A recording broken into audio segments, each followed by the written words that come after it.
나의 자녀들아, 내가 이것을 너희에게 씀은 너희로 죄를 범하지 않게 하려 함이라. 만일 누가 죄를 범하여도 아버지 앞에서 우리에게 대언자가 있으니 곧 의로우신 예수 그리스도시라. 그는 우리 죄를 위한 화목제물이니 우리만 위할 뿐 아니요 온 세상의 죄를 위하심이라. 아멘. 하나님의 마음이라는 제목으로 말씀을 전하겠습니다. 언젠가 인터넷 뉴스에 부모를 발로 차고 밟은 폐륜아를 용서한 70대 부부란 제목의 기사가 떠 있는 것을 보았습니다. 70대 노부모를 상습적으로 폭행한 50대 폐륜아가 자식의 선처를 바라는 부모의 탄원으로 철창 신세를 면하게 되었다는 내용이었습니다. 담당 판사는 원래 부모를 폭행한 죄가 크고 그 죄의 질이 불량해서 징역형을 선고하려고 했는데 아무리 폐륜아라도 자식의 철창 신세 지는 모습을 어떻게 보겠습니까? 하는 이 노부부의 간절한 탄원에 집행유예를 선고했다고 합니다. 자기 배 아파서나 애지중지 키운 자식에게 발길로 차이고 밟히는 그 엄청난 충격과 수모를 당하고서도 아무리 폐륜하지만 어떻게 자식의 철장 신세 지는 걸 보겠습니까? 하는 그 노부부의 간절한 탄원, 이것이 바로 부모의 마음 아니겠습니까? 이런 부모의 마음을 과연 자식들이 얼마나 이해하고 있을까요? 아마도 앞으로 자신이 결혼해서 자기와 똑같은 자식을 키워보기 전까지는 절대로 부모의 마음을 알지도 이해하지도 못할 겁니다. 그런데 정말 자기와 똑같은 자식을 낳아 키워가면서 우리 부모님 심정이 이러셨겠구나 하는 것을 알게 된다면 모르긴 몰라도 앞으로 부모님을 대하는 그 사람의 마음 자세와 태도는 달라지지 않겠습니까? 그래서 부모님께 제대로 효도하기 위해서는요, 무엇보다도 부모님의 마음을 이해하는 것이 참으로 중요합니다. 그렇지 않으면 기껏 효도한답시고 가뜩이나 치아가 죄다 빠지고 몇 개 안 남아 불편하신 부모님께 이거 울릉도에서 사온 특산품인데 맛있어요 하면서 울릉도 호박엿과 마른 오징어를 한아름 안겨드리는 그런 실수를 범하게 될 겁니다. 여러분, 우리 신앙생활도 마찬가지라고 생각해요. 우리가 신앙생활을 제대로 하기 위해서는 우리의 신앙의 대상이신 하나님을 아는 것, 특히 우리를 향한 하나님의 마음을 아는 것이 가장 중요합니다. 그렇지 않으면 신앙생활을 열심히 하기는 하는데 엉뚱한 곳에다 열심을 쏟을 수 있기 때문에 그렇습니다. 자, 그러면 우리를 향한 하나님의 마음은 과연 어떤 것입니까? 오늘 본문에서는 우리를 향한 하나님의 마음 두 가지를 우리에게 보여줍니다. 첫째는 너희가 죄를 범하지 않기를 바란다는 마음입니다. 1절 상반절에서 이렇게 말씀해요. 나의 자녀들아, 내가 이것을 너희에게 쓰면 너희로 죄를 범하지 않게 하려 함이라. 이것은 사도 요한이 한 말입니다. 그러나 정확히 말하면 하나님께서 사도 요한의 입을 빌어 하신 말씀입니다. 하나님께서는 우리가 죄를 범하지 않게 하기 위해서 이 말씀을 하신다는 것입니다. 자, 그러면 여기서 말씀하는 이것은 무엇을 가리키는 것일까요? 물론 요한일서 말씀 전체를 가리킨다고 볼 수도 있습니다. 그러나 좀 더 직접적으로는 바로 앞에 1장에서 하신 말씀을 가리킵니다. 사도 요한은 자신이 이 서신을 쓰는 목적을 1장 3절에서 이렇게 말한 바 있습니다. 우리 같이 읽어볼까요? 우리가 보고 들은 바를 너희에게도 전함은 너희로 우리와 사귐이 있게 하려 함이니 우리의 사귐은 아버지와 그의 아들 예수 그리스도와 함께하는 사귐이라. 이 서신을 쓰는 목적이 뭐라고요? 우리와 사귐이 있게 하려고, 즉 사도 요한을 비롯한 우리 성도의 교제를 위해서라고 말씀합니다. 그런데 그 교제는 특별히 하나님 아버지와 그 아들 예수 그리스도와 함께하는 교제라고 이야기합니다. 우리 교회를 비롯한 대부분의 교회들은요, 교회의 목적을 5가지로 설정해 놓고 그 목적을 이루기 위해서 힘쓰고 있습니다. 그 5가지 목적이 뭡니까? 예배, 교육, 선교, 봉사, 교제입니다. 이 중 성도의 교제는요, 우리 신앙생활에서 매우 중요한 활력소가 됩니다. 방금 교회의 목적 5가지를 말씀드렸는데요.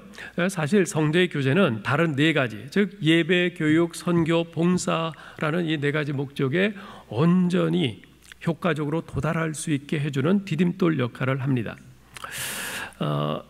예를 들어 설명한다면요. 코로나19로 인해서 사회의 많은 부분에서 아주 급격한 변화가 일어났죠.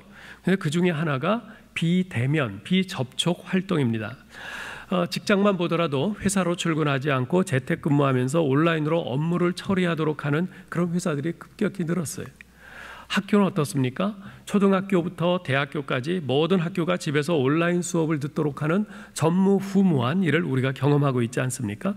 이런 변화는 교회도 예외가 아니죠. 수많은 교회들이 한동안 교회에서의 현장 예배를 못 드리고 가정에서 온라인 예배를 드려야 했습니다. 지금도 우리 교회처럼 교회에서의 현장 예배와 가정에서의 온라인 예배를 병행하는 교회들이 많습니다. 사실 인터넷이 발달하면서 코로나19 이전부터도 집에서 혼자서 온라인 예배를 드리는 것이 얼마든지 가능했어요. 실제로 그런 예배를 도와주는 사이버 철치들도 많이 있고요. 그곳에서는요, 유명한 목사님들의 설교를 골라서 들을 수도 있고 훌륭한 성가대의 그 찬양들을 들을 수 있습니다. 헌금은 온라인 계좌번호로 송금하면 돼요. 집에서 편안히 소파에 앉아서 아니면 침대에 누워서 입맛에 맞는 사이버 철치를 골라서 예배드리니 얼마나 편리합니까? 그러나 그 예배에 결정적으로 결여되어 있는 것이 있어요. 그것은 바로 성도의 교제죠. 예배는 단순히 하나님과 나 사이의 1대1의 인터랙션이 아닙니다. 예배는 예수 그리스도의 구속의 은혜를 받은 성도들이 함께 하나님 앞에 나아가 하나님을 만나고 그분을 경배하는 하나님과 신앙 공동체 사이의 인터랙션입니다. 이 말은 우리가 혼자서는 개인적으로 하나님을 예배할 수 없다는 의미가 아닙니다. 우리가 혼자서도 얼마든지 예배할 수 있어요. 그러나 성경에서 가장 완전한 예배는 언제나 하나님과 신앙 공동체 사이의 인터랙션으로 묘사되고 있다는 사실을 기억할 필요가 있습니다. 요한계시록 4장에서 7장까지 보면 나중에 우리가 천국에서 드리게 될 그 완전한 예배에 대해서 말씀하고 있는데요. 거기에 보면 이런 말씀을 합니다. 7장 9절 10절에 보면요. 이 일 후에 내가 보니 각 나라와 족속과 백성과 방언에서 아무도 능히 셀 수 없는 큰 무리가 나와 흰옷을 입고 손에 종려가지를 들고 보좌 앞과 어린 양 앞에 서서 큰 소리로 외쳐 이르되 구원하심이 보좌에 앉으신 우리 하나님과 어린 양에게 있도다 하니. 나라가 달라요. 민족도 다릅니다. 언어도 달라요. 그렇지만 예수 그리스도의 구속의 은혜를 입은 그 모든 사람들이 각각의 국적이 어떻든지 민족이 어떻든지 방언이 어떻든지 상관없이 모두가 함께 모여서 그 하나님의 보좌 앞과 어린 양 앞에서 큰 소리로 외쳐 우리 하나님을 찬양하는 것입니다. 이것이 가장 완전한 교회 공동체의 예배인 것이. 요즘 같은 비상시국에서는 우리가 코로나19 바이러스의 확산을 막고 서로의 안전을 돌보기 위해 부득이하게 온라인 예배를 이렇게 드리고 있지만 실제로 집에서 온라인으로 예배를 드리는 것과 이렇게 교회에 나와서 성도들과 함께 예배 드리는 것은 질적으로 확연한 차이가 있습니다. 그래서 교회에서의 현장 예배를 못 드리고 온라인 예배를 드릴 수밖에 없었던 처음에는 이러다 아예 예배를 못 드리게 되는 것 아닐까 하는 위기의식에서 비록 온라인 예배를 드리지만 집에서도 복장을 단정히 하고 정해진 시간에 가족들이 함께 모여서 정신을 바짝 차리고 예배를 드렸죠. 그러면서 많은 분들이 온라인 예배도 좋네요 이랬었어요. 그런데 한 달, 2달 시간이 지나면서 어떻습니까? 많은 분들이 그 말이 바뀌어요. 갈수록 예배도 적당히 드리게 되고 신앙생활이 나태해지는 것 같아요.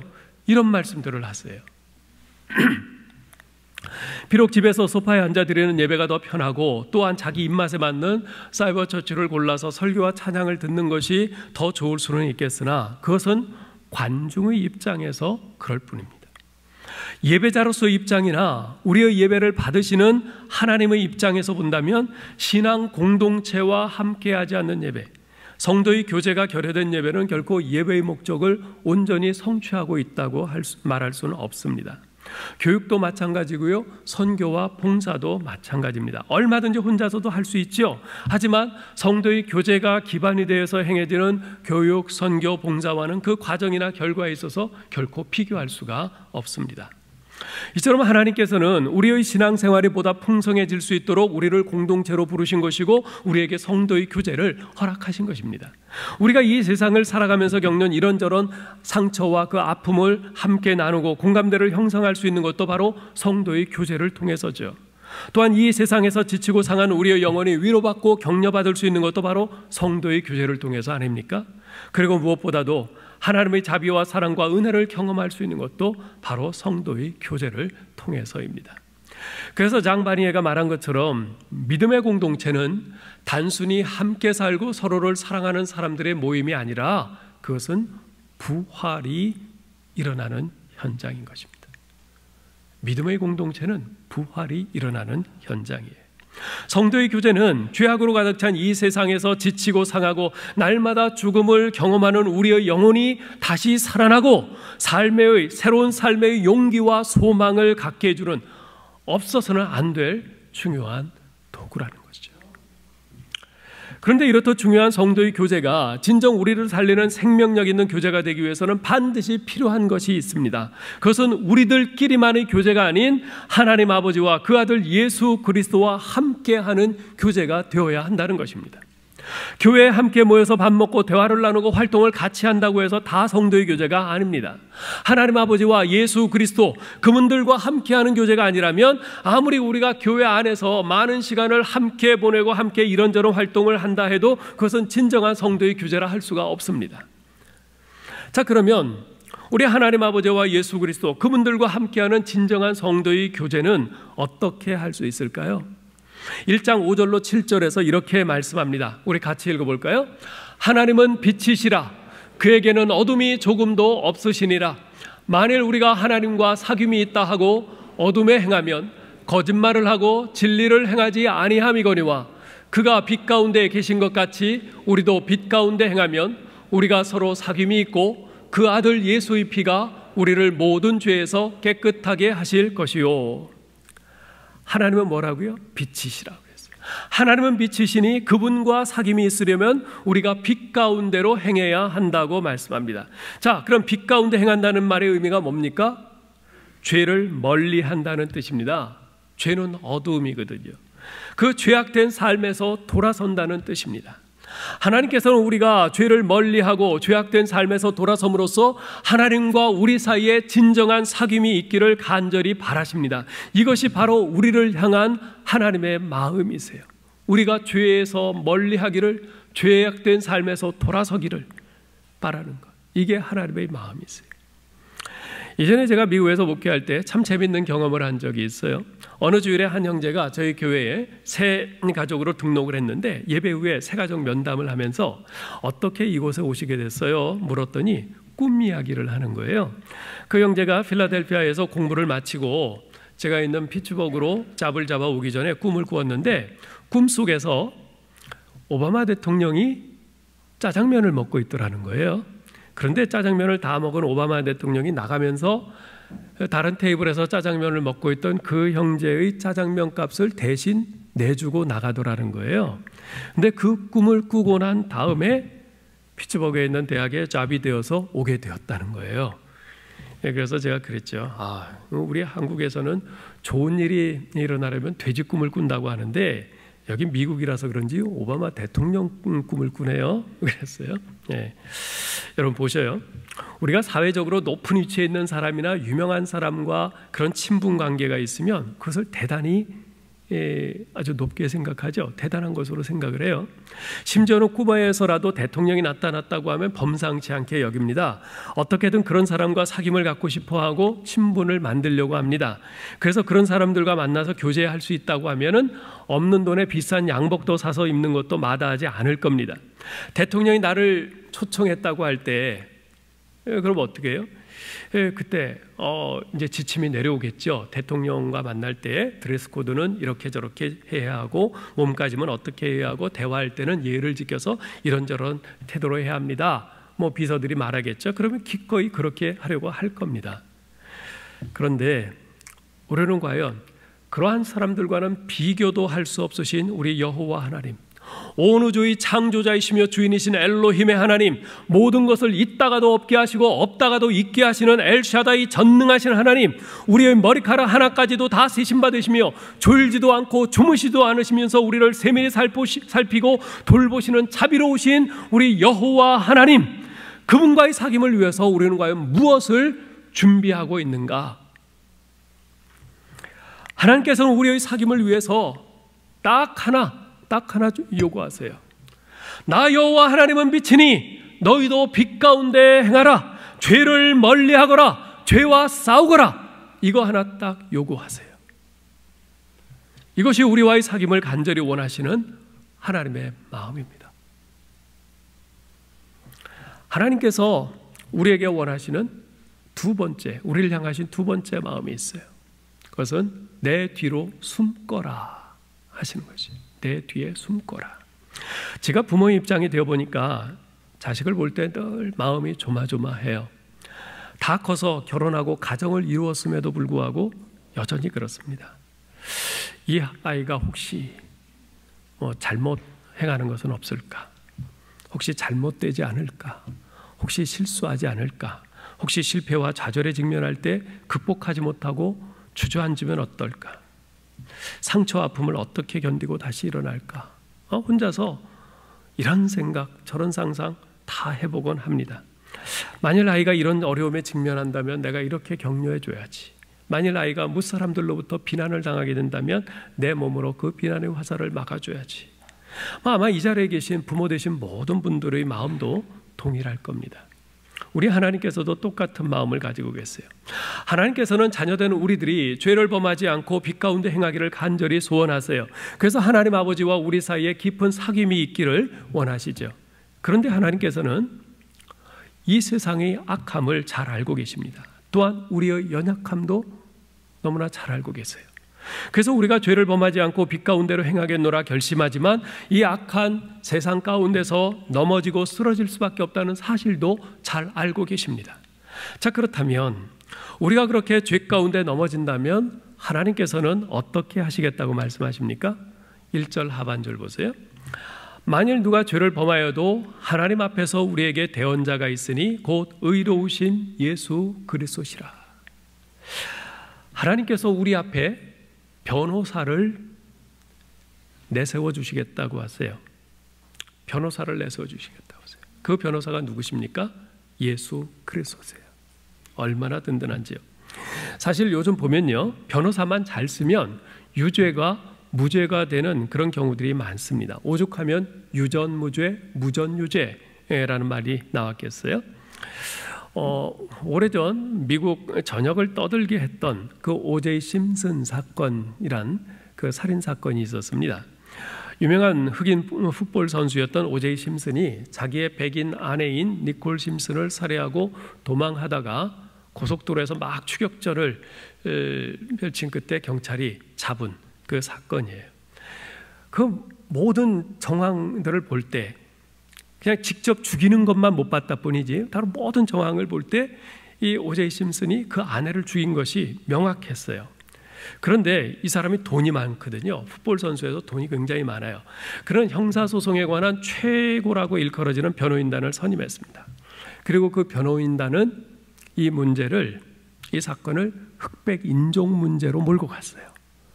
흑인 남편인 오제이 심슨과 백인 아내인 니콜 심슨, 이 둘 사이에 흑백 갈등으로 이렇게 몰아간 거예요. 사건의 본질을 흐리게 만든 거죠. 요즘도 미국에서 이 흑백 인종 문제로 인한 그 갈등과 폭동이 일어나고 있습니다만 미국은 흑백 인종 문제만 나오면 한없이 약해지는 나라입니다. 오랜 세월 흑인들을 노예로 착취한 그 원죄가 있기 때문에 그렇죠. 결국 그 사건이 어떻게 종결이 됐냐면 모든 분명한 정황 증거에도 불구하고 이 오제이 심슨이 아내를 살해한 그 형사 사건에 대해서는 무죄로 판결이 났어요.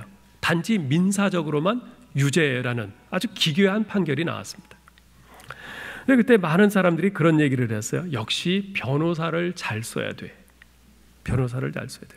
좋은 변호사들 많은 돈 들여서 변호사를 썼더니 이렇게 무죄가 되잖아. 그런 거예요. 예, 맞습니다. 변호사를 잘 써야 돼요. 자, 그런데 변호사를 잘 쓴다는 말의 의미가 무엇입니까? 무조건 무죄 판결만 받게 해주면 변호사를 잘 쓴 겁니까? 이 오제이 심슨 경우처럼 명백한 살인범을 살인범이 아니다라는 판결을 받게만 해주면 좋은 변호사입니까? 만약 그렇다면 도대체 이 사회의 정의는 어디에 가서 찾아야 합니까? 돈 많이 줘서 똑똑하고 말 잘하는 변호사를 선임해서 유죄를 무죄로 만들어버리면 된다고 한다면 이 세상이 어디 사람 사는 세상이겠습니까? 그렇게 된다면 이 세상은 돈 많은 사람들과 법망을 교묘히 빠져나가는 방법을 아는 변호사들만이 판치는 부도덕하고 부정의한 세상으로 전락하고 말지 않겠습니까? 우리가 죄를 범했을 때 예수님께서 우리의 변호사가 되어주시겠다고 하십니다. 그런데 그분은 의로우신 변호사라고 말씀해요. 옳지 않은 것을 옳다고 하면서 무조건 우리의 유죄를 무죄로 만드시는 분이 아니라는 말입니다. 그분은 우리를 위해 일하는 우리의 변호사시지만 불의와 거짓을 행하는 부도덕한 변호사는 아니십니다. 그분은 옳은 것은 옳다, 틀린 것은 틀리다고 분명하게 말씀하시는 의로우신 변호사이십니다. 자, 그렇다면 죄를 범해 유죄인 것이 분명한 우리를 그분은 어떻게 변호하시겠다고 하십니까? 2절을 보세요. 읽어볼까요? 그는 우리 죄를 위한 화목제물이니 우리만 위할 뿐 아니요 온 세상의 죄를 위하심이라. 예수 그리스도께서 우리를 변호하시는 방법은 우리의 유죄를 무죄라고 우기거나 교묘하게 조작하는 것이 아니라 자신이 우리 대신 형벌을 받으시는 것입니다. 실제로 예수님께서는 죄 없으신 자신이 우리 죄인들을 대신해서 십자가에 죽으심으로써 우리를 위한 사랑을 보여주셨을 뿐만 아니라 이 세상 속에 하나님의 정의가 견고히 뿌리내리도록 하셨습니다. 그렇습니다. 우리는 죄에 넘어질 수밖에 없는 연약한 존재들입니다. 그리고 우리들 자신은 도저히 그 죄의 문제를 해결할 수 없는 무능력한 존재들입니다. 그런데 우리의 죄를 대신 짊어지고 십자가에 달리신 예수님께서 우리의 변호사가 되셔서 말씀하십니다. 내 뒤에 숨거라. 내 뒤에 숨거라. 우리를 향해 날아오는 그 모든 정죄의 화살을 변호사이신 주님께서 당신의 몸으로 대신 막아주시겠다는 것입니다. 이것이 바로 자녀된 우리를 향한 하나님의 마음입니다. 마가복음 10장 46절로 52절에 보면 여리고 성의 소경거지인 바디메오 이야기가 나옵니다. 여리고 성은 여호수아 이래로 저주받은 성읍의 대명사였습니다. 여호수아 당시 하나님께서는 당신께서 무너뜨리신 그 여리고 성을 다시는 세우지 말라, 재건하지 말라 명하셨어요. 만일 그것을 다시 세우면 그 기초를 세울 때 장자를 잃을 것이고 문짝을 달 때 막내 아들을 잃을 것이라 저주하셨습니다. 그럼에도 불구하고 북이스라엘 아방 때에 베델 사람 히엘이 여리고 성을 건축했죠. 그런데 저주하신 대로 기초를 세울 때 그 히엘의 첫아들 아비람이 죽었고요, 성문을 달 때 막내 아들 수굽을 잃었습니다. 그야말로 여리고 성은 대대로 저주받은 성읍이었습니다.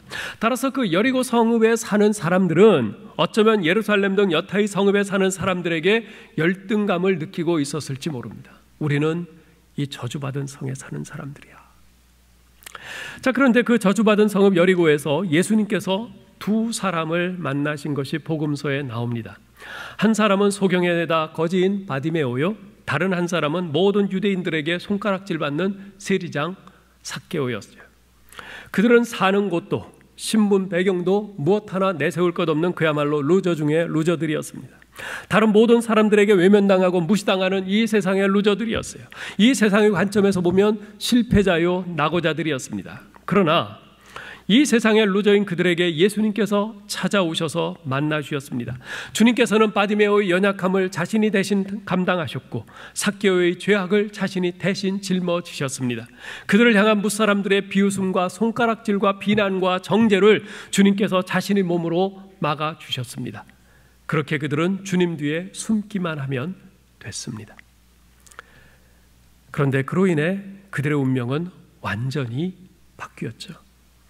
그들에게만 하나님의 은혜가 더 이상 그들을 이 세상의 루저로서가 아닌 영광스러운 천국 백성으로서 새 삶을 살아갈 수 있도록 변화시켰습니다.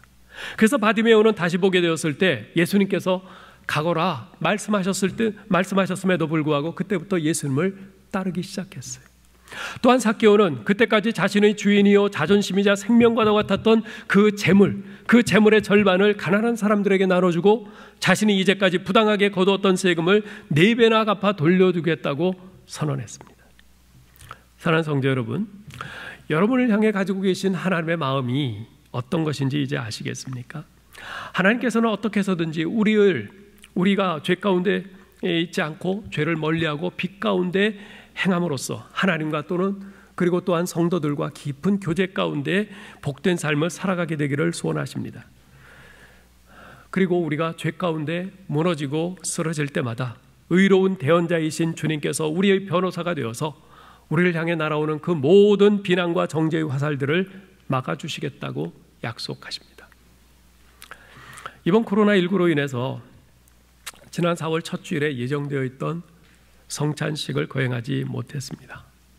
2주 후인 7월 첫 주일에도 성찬식이 예정되어 있습니다만 지금 상황에서 어떻게 하는 것이 좋을지 계속 기도하고 있습니다. 아니, 성찬식을 하게 되면 하는 거고 못하게 되면 못하는 거지 그걸 갖고 뭘 그렇게 고민하나 그러실 분이 혹시 있을지 모르겠는데요. 성찬식은 우리가 그렇게 가볍게 생각할 수 없는 우리 기독교에서 대단히 중요한 예식입니다. 성경 암송대회나 우리가 정교인 체육대회나 수양회나 여타의 다른 행사들과는 전혀 성격이 다릅니다.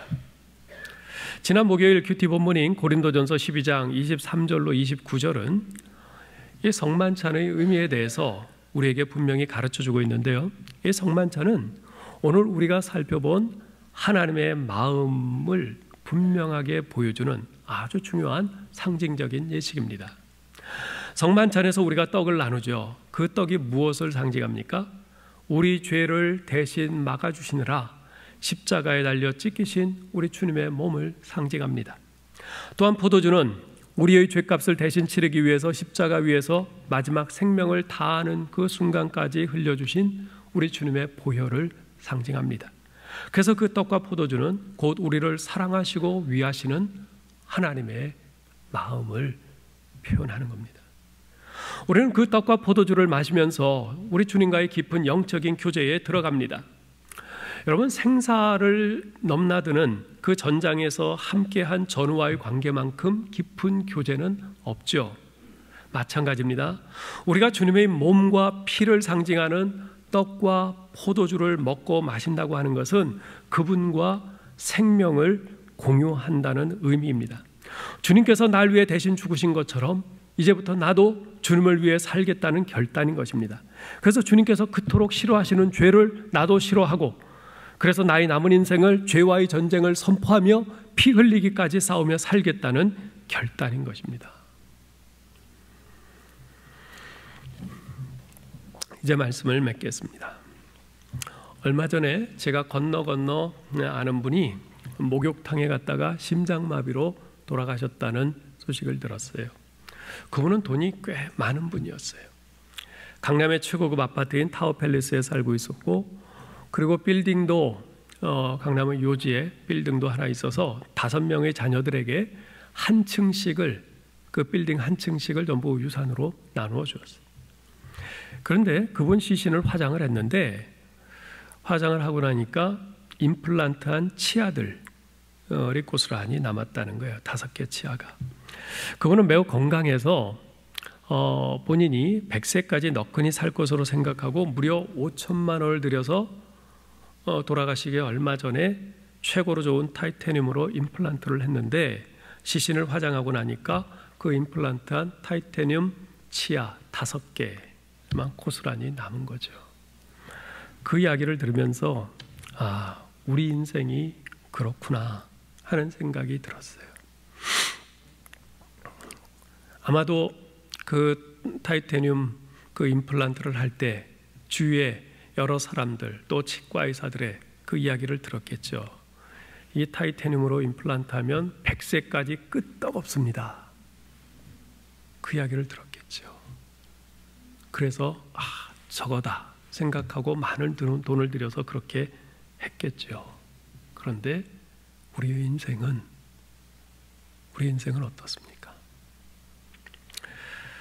사랑하는 성도 여러분, 우리 인생을 진정 복되게 하는 것이 무엇일까요? 세상에서 들려오는 이런저런 말들, 생각들, 세상의 판단, 그것이 중요한 것이 아닙니다. 나를 향해 말씀하시는 하나님의 말씀이 중요한 것입니다. 왜냐하면 그 말씀 안에는 나를 향한 하나님의 마음이 담겨 있기 때문입니다. 세상의 이런저런 말들이나 생각이나 판단은 한시적일 뿐이에요. 그러나 하나님의 말씀과 그 안에 담겨 있는 하나님의 마음은 아무리 세월이 지나도 변하지 않고 영원합니다. 아무쪼록 오늘 말씀을 마음 깊이 간직하시기 바랍니다. 내 뒤에 숨거라, 내 뒤에 숨거라 말씀하시며 날 위해 대신 십자가에서 죽으신 우리 주 예수 그리스도와 또한 그분을 보내주신 하나님 아버지의 마음을 깊이 생각하시기 바랍니다. 또한 너희가 죄를 범하지 않기를 바란다. 날마다 매 순간마다 죄와 싸우며 삶으로 빛 가운데 행하기를 바란다 말씀하시는 하나님 아버지의 마음을 여러분 마음속에 담으시기 바랍니다. 그래서 우리 구주 예수 그리스도와 및 하나님 아버지와의 깊은 영적인 교제를 날마다 매 순간마다 경험하며 복된 삶을 살아가는 저와 여러분 될 수 있기를 주님의 이름으로 축원합니다. 하나님 은혜를 감사합니다. 하나님, 주님께서 정말 저희들을 너무나 사랑하시고 저희들과 끊임없는 깊은 교제를 원하신다는 이 사실을 다시 한번 말씀을 통해 듣고 확인하게 되니 더더욱 감사합니다. 아버지 하나님, 그럼에도 불구하고 우리는 우리 눈에 보이지 아니하시는 하나님과의 교제보다 눈앞에 매혹적으로 보이는 이 세상의 것들에 혹해서 그리로 달려가고 이 세상과 교제하기를 더 즐겨하고 기뻐하는 우리 자신의 모습을 너무나도 자주 봅니다. 주여, 저희를 불쌍히 여기시고 저희를 용서해 주시옵소서. 아버지여, 저희가 오늘 말씀을 들었사오니 다시 한번 우리 하나님과의 그 깊은 교제 속에 들어가 진정한 우리 인생의 참된 복을 우리가 누리고 경험하기를 간절히 소원합니다. 그러기 위해서 정말 우리에게 말씀하시는 그 말씀을 듣고 그 말씀 속에 담긴 우리 하나님의 그 마음을 잘 깨달아 알고 그 마음을 붙잡기를 간절히 원합니다. 내 뒤에 숨거라, 내 뒤에 숨거라 말씀하시며 우리의 모든 우리가 받을 그 모든 정죄를 대신 받으시고 막아주시는 우리 주님의 그 마음을 아버지 우리가 붙잡게 하여 주시옵소서. 죄를 멀리하고 죄와 싸우거라, 그래서 빛된 나 여호와 하나님 안에 거하거라 말씀하시는 우리 하나님의 그 마음을 우리가 붙잡고 빛 가운데로 행하기를 간절히 원합니다. 아버지여, 저희가 이렇게 결심하지만 이 교회 문 밖을 나서면서 또다시 언제 어떻게 쉽게 넘어질지 모르는 연약한 저희들입니다. 성령님, 저희를 불쌍히 여기시고 저희를 긍휼히 여기시고 저희에게 다가오시고 저희에게 말씀해 주시옵소서. 저희에게 이 말씀이 계속 생각나게 하여 주시옵소서. 우리 하나님의 마음이 계속 우리에게 생각나게 하시고 우리가 주님의 그 마음을 굳은 믿음으로 붙잡을 수 있게 도와주시옵소서. 그리고 주님의 그 마음을 따라서 우리가 행할 수 있도록 성령님 저희를 도우시고 인도해 주시고 능력으로 저희와 함께해 주시옵소서. 그래서 저희가 날마다 매 순간마다 주님과 더 깊은 교제 가운데 들어가 정말 우리가 주 예수 그리스도 안에서 사는 참되고 복된 인생을 우리가 누리게 하여 주시옵소서. 예수 그리스도의 이름으로 기도하옵나이다. 아멘.